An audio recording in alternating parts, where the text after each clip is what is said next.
Guys কেমন আছেন? আশা করি সবাই ভালো আছেন। আমি আবার আসলাম একটা ভিডিও নিয়ে আপনার মোবাইল স্ক্রিনে। দেখেন আজকে আমরা বিজিআর ট্রিমার 081 এটা মডেল নাম্বার। ট্রিমারটা কিন্তু অনেক সুন্দর এবং কি ভালো, হেভি লাগতেছে। দেখেন বিজিআর কোম্পানির। তো এটার কমপ্লেন হচ্ছে এটা স্পিড নাকি কম, ব্যাটারি ডাউন হয়ে গেছে। একটা শেপিং করলেই মেশিনটা বন্ধ হয়ে যায় এবং কি পুরা দিন চার্জ দিলেও কিন্তু চার্জটা চলে যায় অটোমেটিক। তো গাইস আমি বলবো এটা কোনো ব্যাটারি সমস্যা না, কিছু সমস্যা না, এটা আপনাদের সমস্যা, কাস্টমারের সমস্যা। আপনারা মেশিনটাকে নিয়ম মতো ইউজ করেন না। তো কিভাবে আমি এই মেশিনটারও কিন্তু অনেক কিছু লাগে। দেখেন মেশিনটার স্পিড কিন্তু অনেক কম, একটু শব্দ করতেছে, কিন্তু ব্যাটারিটা ভালো আমি জানি। আপনারা এই ট্রিমারটা শুধু একটু অয়েল ইউজ করবো আমি। দেখবেন স্পিডটা দেখেন, আমি অয়েল দিলাম, এদিকে এক ড্রপ দিলাম, দেখেন স্পিড বাইরে গেছে।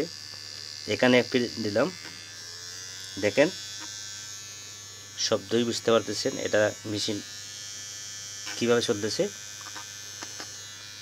তো আপনারা নিজেই জানেন মানুষের মানে চুলের মধ্যে অনেক কিছু কাঁচা থাকে, শেপিং করার সময় অনেক থাকে, ময়লা থাকে, ক্রিম থাকে, শেপিং জেল ইউজ করে, ফর্ম ইউজ করে, অনেক কিছু। তো দেখেন মেশিনটা কীভাবে চলতেছে, কি স্পিড দেখেন, শব্দটা দেখেন, আপনারা দেখতেছেন কিভাবে চলতেছে। এখন বন্ধ হচ্ছে না, আমি হাত দিয়ে দিলাম, দেখেন দেখেন কিছু হচ্ছে না, দেখেন বন্ধই করা যাচ্ছে না, স্টপ হচ্ছে না এটা। তো তো অবশ্যই বুঝতে পারেন এই ব্লেডটা সবসময় এভাবে রিমুভ করে। তো এখানে কখনো ব্লু হয়ে যায়, মানে অনেক তেল আছে, অনেক কিছু মাথার চুলের ক্রিম, হেয়ার জেল ইউজ করে। তো সেই জন্য এটা কি আটা হয়ে এটা জাম হয়ে যায়। সেই জন্য অয়েল ইউজ করবেন, মেশিনটা অনেক দিন চলবে এবং কি ব্যাটারিটা ডাউন হবে না, মোটরটা নষ্ট হবে না।